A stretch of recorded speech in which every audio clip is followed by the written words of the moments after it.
주님의 현재의 움직임을 실행하는 길 제9장 생명에 있어서 깨어있는 길. 관련 성경 구절은 마태복음 24장 42절부터 44절, 25장 1절부터 13절, 에베소서 6장 17절부터 18절, 4장 30절, 데살로니가전서 5장 19절, 로마서 8장 4절 말씀입니다. 천국에 관한 책. 마태복음은 교회의 역사를 통틀어 대부분 잘못 이해되었다. 많은 그리스도인은 복음서들이 깊지 않은 책이고 마태복음은 사복음서 중 하나에 불과하다고 생각한다. 그러나 나는 신약의 첫 번째 책인 마태복음이 가장 엄중하고 진지하고 깊은 책이라고 말하고 싶다. 왜냐하면 이 책은 우리에게 천국을 계시해 주기 때문이다. 1972년 로스앤젤레스에서 우리는 이 주제에 관한 많은 메시지를 전하였다. 이 메시지들은 50장으로 된 왕국이라는 책으로 출간되었다. 나는 여러분 중 많은 사람이 아직 이 책을 읽지 않았을까 염려된다. 1977년에 우리는 또한 마태복음 전체에 대한 라이프 스터디 훈련을 하였고 그때의 모든 메시지가 책으로 출간되었다. 그리고 우리에게는 마태복음의 풍성 안으로 들어가도록 도와주는 마태복음 회복력 성경 본문과 각주가 있다. 나는 이 모든 자료에서 마태복음 전체가 천국에 관한 책이라고 강하게 지적했다. 하나님은 우리가 구원받은 후에 그리스도인의 훈련과 책임에 주의를 기울이도록 분발시키려고 천국을 사용하신다. 사람은 태어난 직후부터 인간 생활을 훈련하기 시작한다. 사람이 이 땅에서 합당하고 정상적인 생활을 하려면 적어도 18해 동안 훈련받아야 한다. 18살 미만은 모두 부모의 돌봄과 훈련 아래에 있어야 한다. 왕가에서 태어난 사람은 왕이 되기 위해 아주 많은 훈련을 받아야 한다. 왕위를 계승할 왕자는 날마다 모든 일에서 훈련받아야 한다. 그리스도인인 우리 모두는 왕가에서 태어났다. 우리 모두는 천년왕국에서 우리 주 예수님과 함께 왕과 통치자가 되기를 갈망해야만 하지만 모든 일에서 훈련받고 있는가?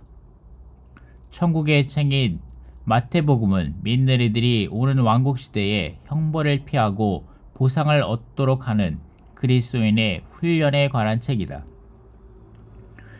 위대한 형제회 교사들도 이것을 보지 못했다.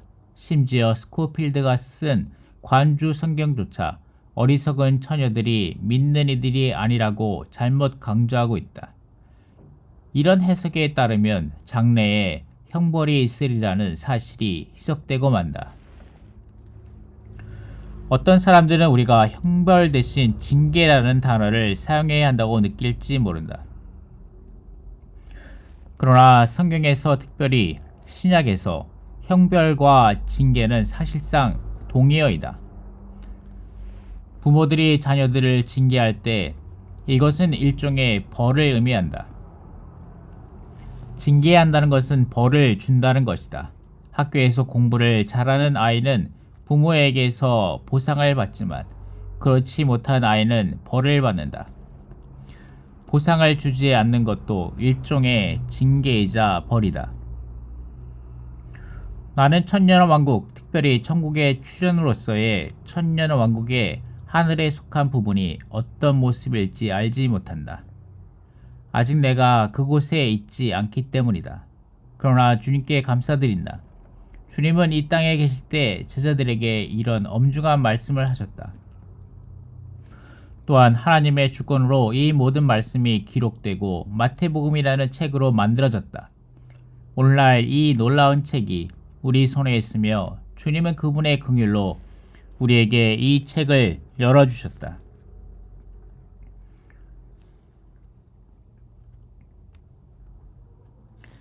기름을 사기 위해 그리스도인의 생활을 훈련함.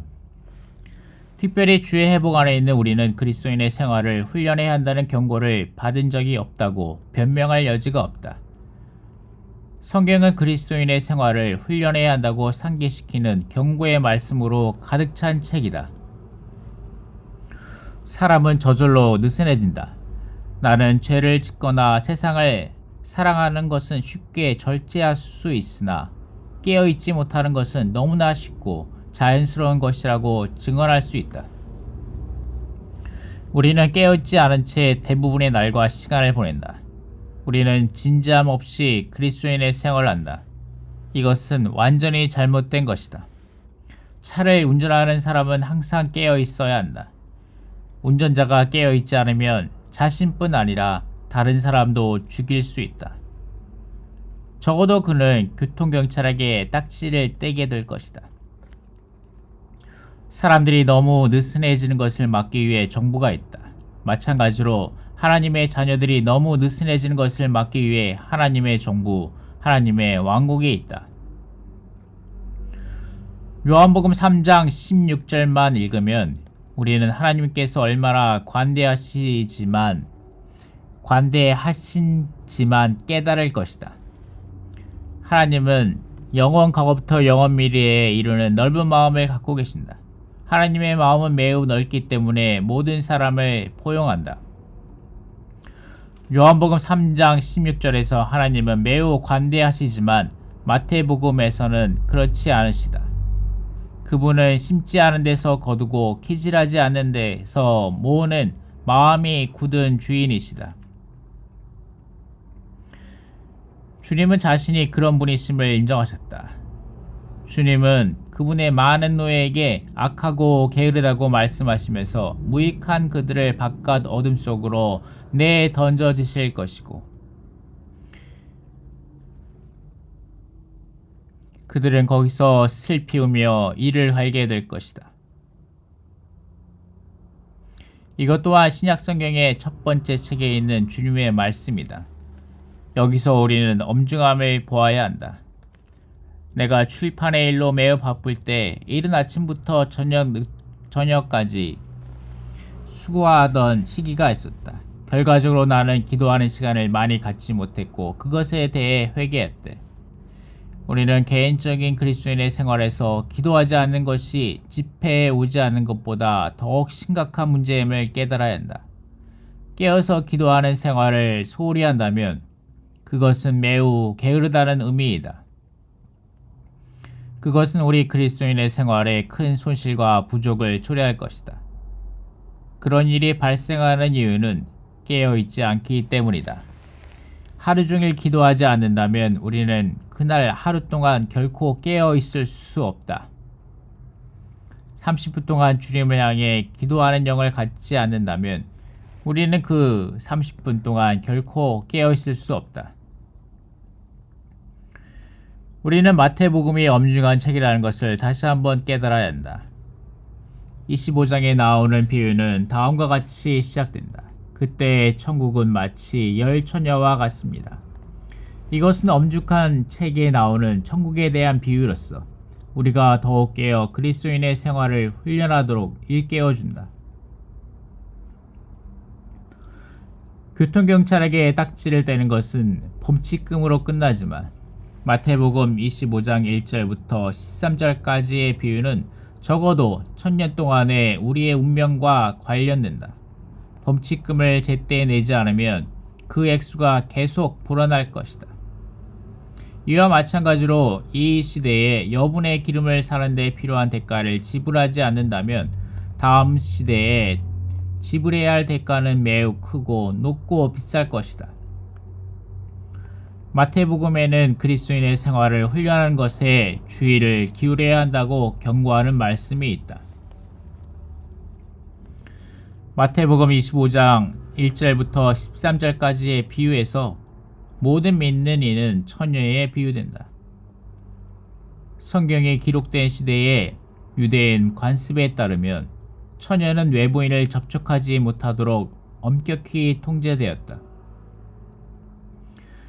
천국에서 믿는 이들은 레슬링 선수, 권투 선수, 축구 선수, 농구 선수, 야구 선수에 비유되지 않고 처녀에 비유되었다. 처녀는 생명의 방면에서 본 믿는 이들을 상징한다. 우리는 어두운 시대에 주님의 증거를 짊어지고 주님을 만나기 위해 세상 밖으로 나가고 있는 순결한 처녀이다.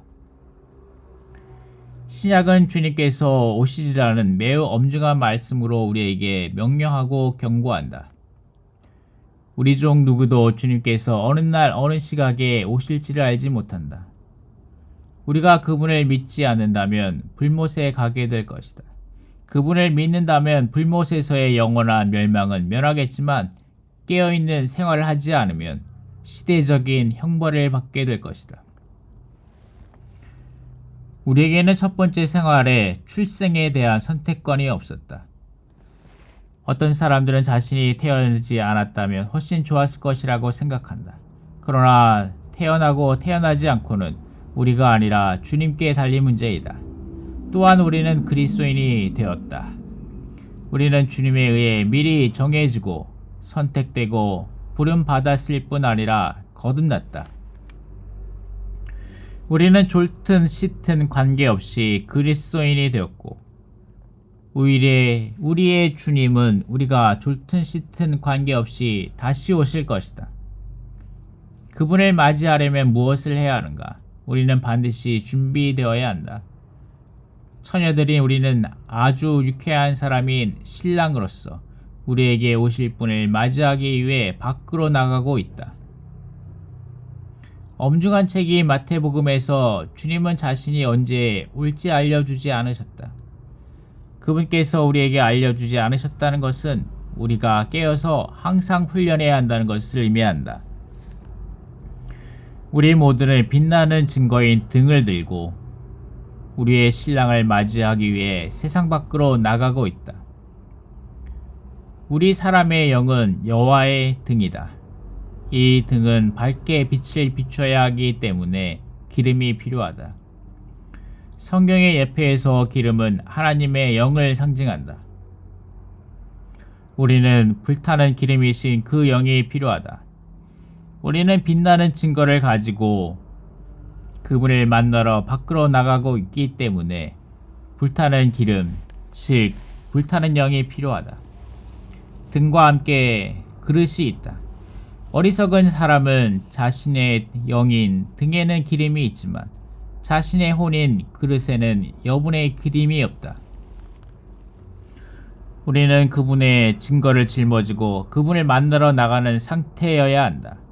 이 목적을 위해서는 더 많은 기름, 곧 더 많은 그 영이 필요하므로 반드시 기름을 사야 한다. 여분의 기름은 결코 선물로 주어지지 않는다.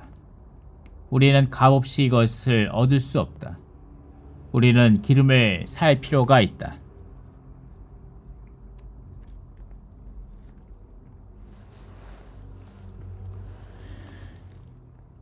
기름을 사기 위해 깨어있음.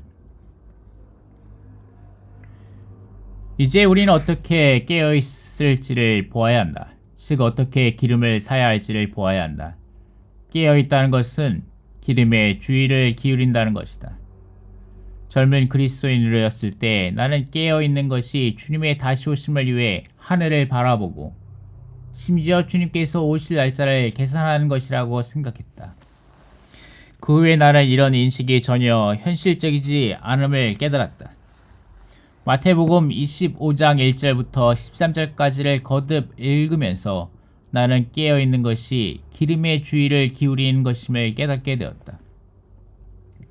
부주의한 운전자는 연료 탱크에 있는 기름에 주의하지 않는다. 그는 어떤 목적지를 향해 운전하면서 연료 계기판에 주의를 기울이지 않기 때문에 갑자기 연료가 떨어져 차가 멈추게 될 것이다.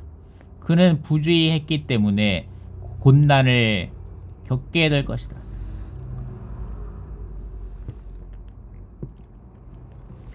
오늘날 그리스도인의 차를 운전하고 있는 우리는 연료에 주의를 기울이고 있는가? 우리의 차에 있는 연료는 기름이신 그 영이다. 우리는 항상 기름을 사야 한다. 몇몇 젊은 그리스도인은 세상에서 어떤 누림을 갖고 싶다고 나에게 말했는데, 특히 주님께서 당장 다시 오지 않으시기 때문이라고 했다.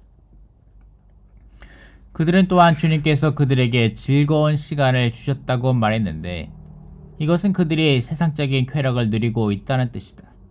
그들은 45살이 넘은 후에야 주님을 사랑하기 시작할 것 같다. 왜냐하면 그들은 20년 안에 주님께서 다시 오지 않으실 것이라고 생각했기 때문이다.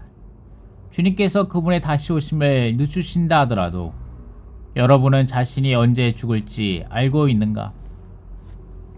챌린저 폭발로 목숨을 잃은 사랑스러운 사람들 중에 그날 자신이 죽으리라고 생각한 이는 아무도 없었을 것이다. 자신이 언제 죽을지 알고 있는 사람이 있는가? 우리는 주님께서 향후 25년 안에 다시 오지 않으실 것이고 그동안은 자신이 죽지 않을 것이라고 믿을지도 모른다. 그러므로 우리는 그리스도인으로서 편하게 살고 좋아하는 것은 무엇이든 사랑하고 기뻐하는 것은 무엇이든 하고 싶어 할지도 모른다. 우리의 계산이 맞을지라도 우리는 조만간 죽을지도 모른다. 우리는 그릇에 충분히 기름을 모으지 못한 상태로 죽을지도 모른다. 여러분의 존재 안에 여분의 성령을 축적하는 것은 하룻밤 사이에 이루어지는 일이 아니다. 사람이 합당하게 성장하고 발전하려면 적어도 18해 동안 생명 공급을 통해 양육받고 또 공부하고 배우고 교육받을 필요가 있다. 사람이 느슨하게 제한 없이 산다면 학교에서뿐 아니라 모든 길에서 합당한 지식을 축적할 기회와 시간을 잃게 된다. 우리는 합당한 사람이 되기 위해 매일 많은 것을 배워야 한다. 80세가 넘은 노인인 나 역시 여전히 새로운 지식을 배우고 습득하는 중이다. 나는 새로운 단어를 습득하기 위해 사전을 자주 사용한다. 나는 젊은 성도들에게 10년 후에도 똑같은 모습으로 있어서는 안 된다고 말한 적이 있다. 우리를 합당한 존재로 조성하는 것을 습득하는 것은 하루 만에, 심지어 1년 만에 이루어지는 일이 아니다. 이것은 일생 동안 매일 해야 하는 일이다. 나는 주님께서 오실 때 혹은 내가 죽을 때 나의 그릇에 충분한 양의 기름이 추적되지 않을지 여전히 염려스럽다. 내가 주님께서 오시기 전에 죽는다면 음부에 있는 나가온에 가서 아브라함과 다윗과 바울을 보고 그들과 함께 행복하게 있겠지만 어느 날 부활하여 공중으로 가서 주님 앞에 서게 될 것이다. 내가 일찍 휴거될 것인지는 아직 두고 보아야 한다. 우리가 늦게 휴거된다면 결혼잔치를 놓치게 될 것이다.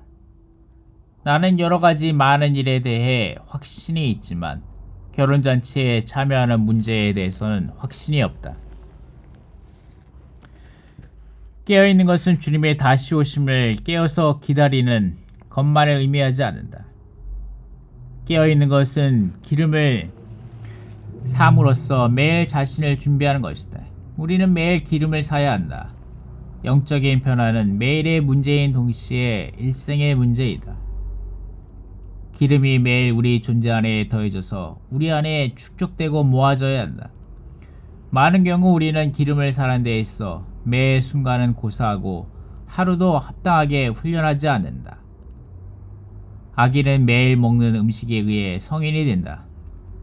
그는 자신이 먹고 동화한 음식의 축적이자 조성이다.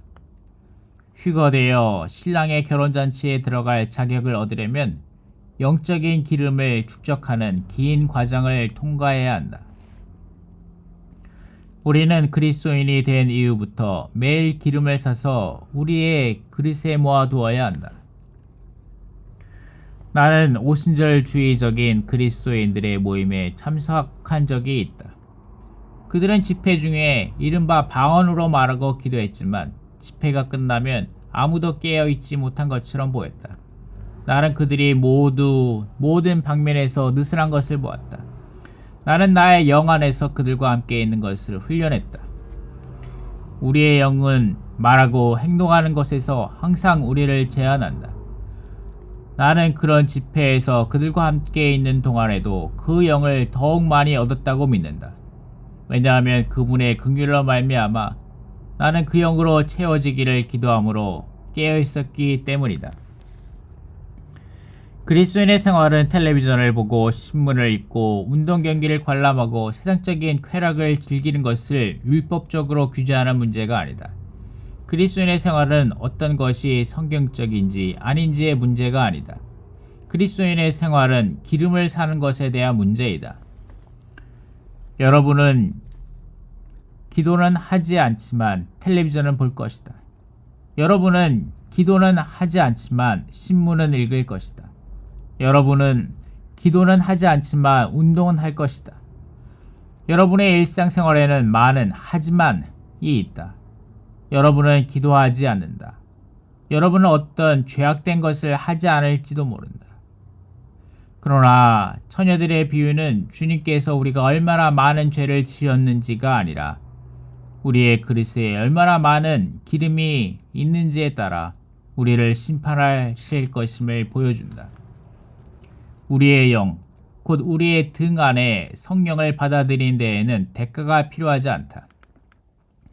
그러나 우리의 혼이 성령으로 적셔지려면 대가가 필요하다.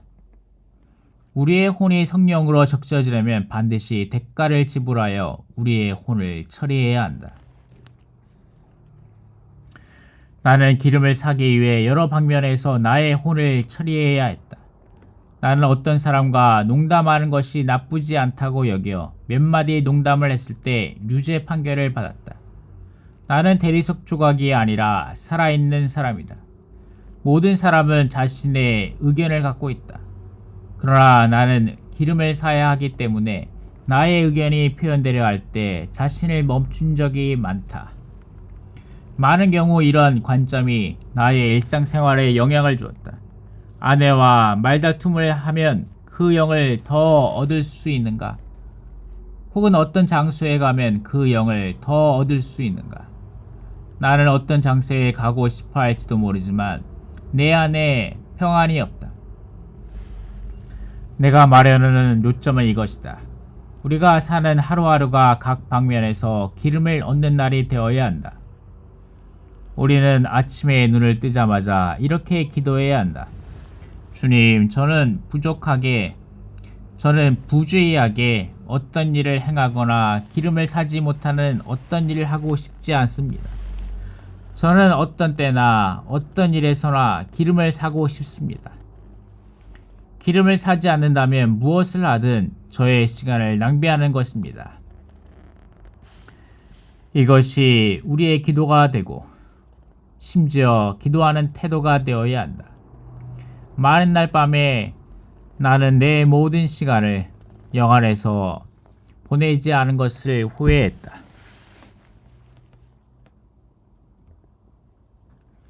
기도하기 위해 깨어있음. 신약에서 깨어있는 것은 전적으로 기도와 관련된 문제이다.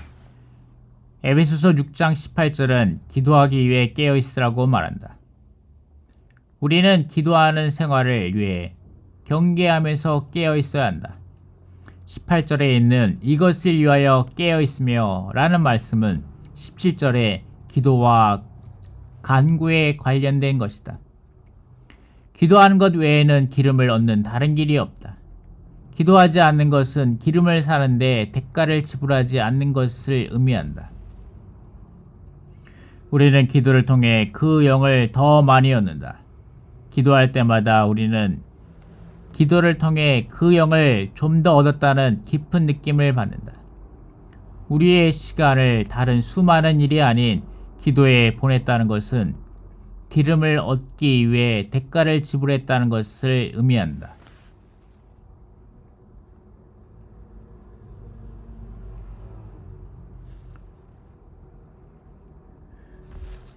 우리 자신을 위해 기름을 삼.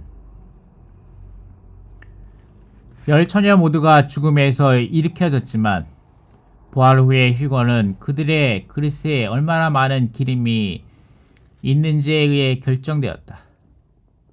우리가 거듭날 때 처음 받은 그 영은 결혼잔치에 들어가는 입장권이 아니다.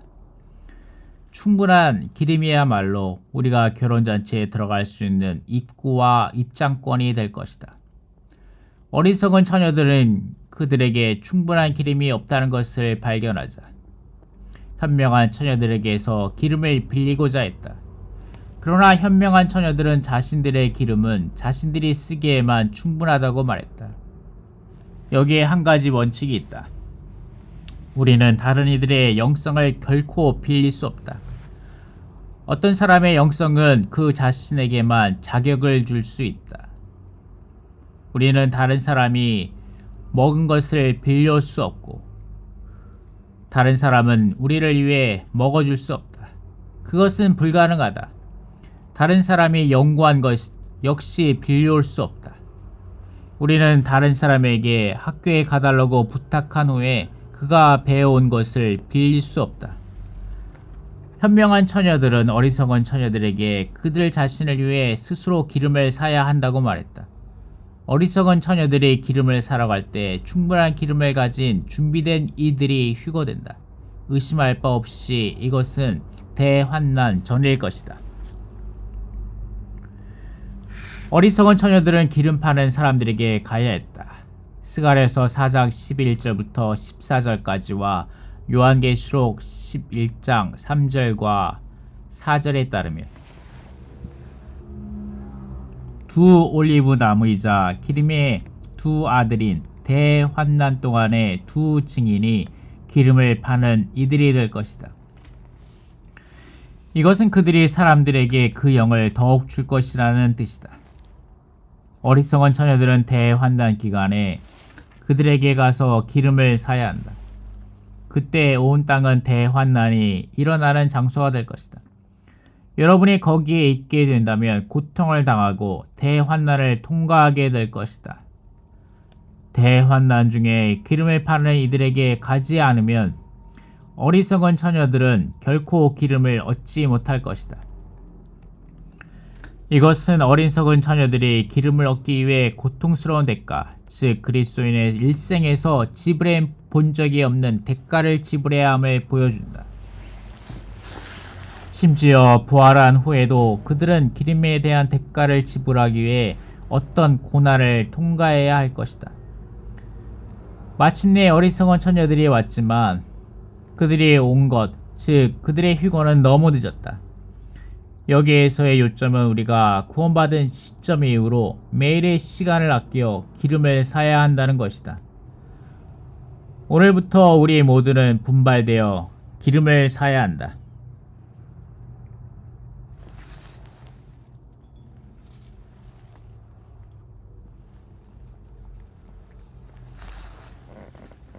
하나님의 성령을 슬프시게 하지 않음.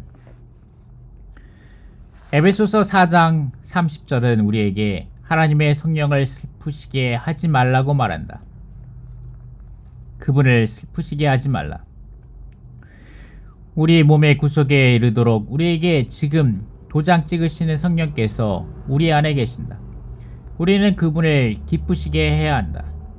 그분께서 실제로 우리와 하나로 합하셨기 때문에 우리가 슬프다는 것은 그분께서 슬프시다는 것을 가리킨다.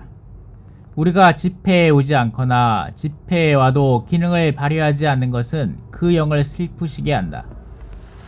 우리는 하루 일과가 끝나면 기분이 별로 좋지 않을지도 모르지만 집회에 와서 기능을 발휘할 때 기쁨을 느낀다. 이것은 성령께서 우리 안에서 기뻐하신다는 의미이다. 우리가 기쁨을 느끼지 못한다면 이것은 우리가 그분을 슬프시게 한다는 표시이다. 우리는 왜 그분을 슬프시게 하는가? 그분을 사지 않았기 때문이다.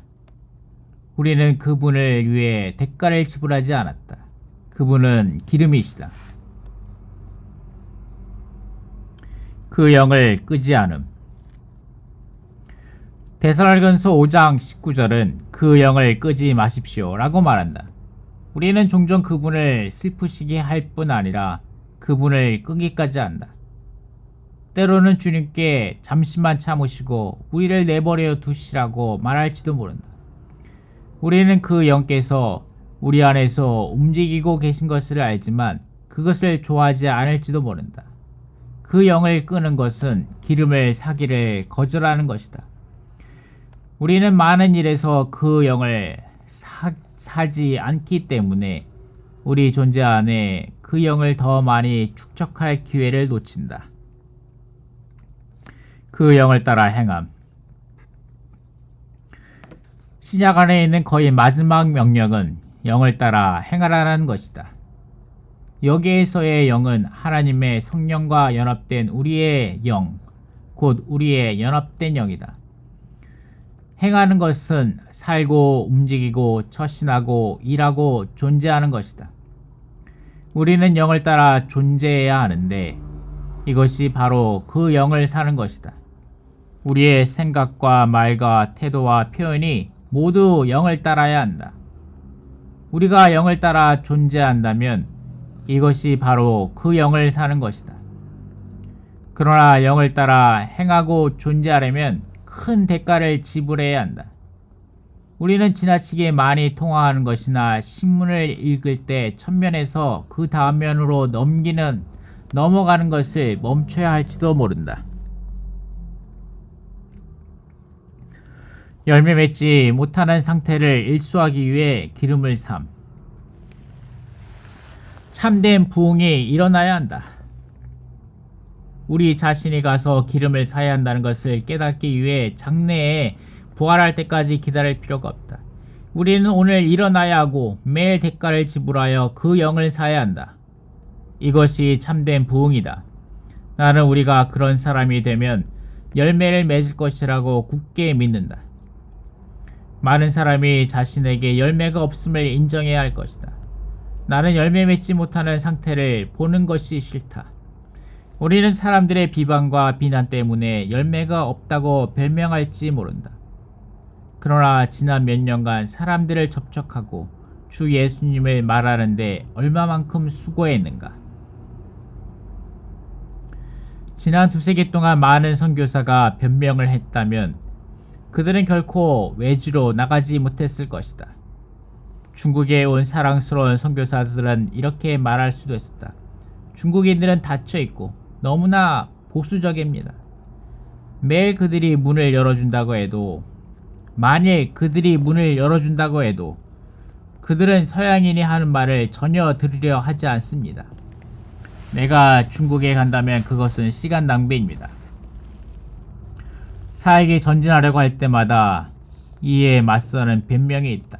그러나 주님께 감사드린다.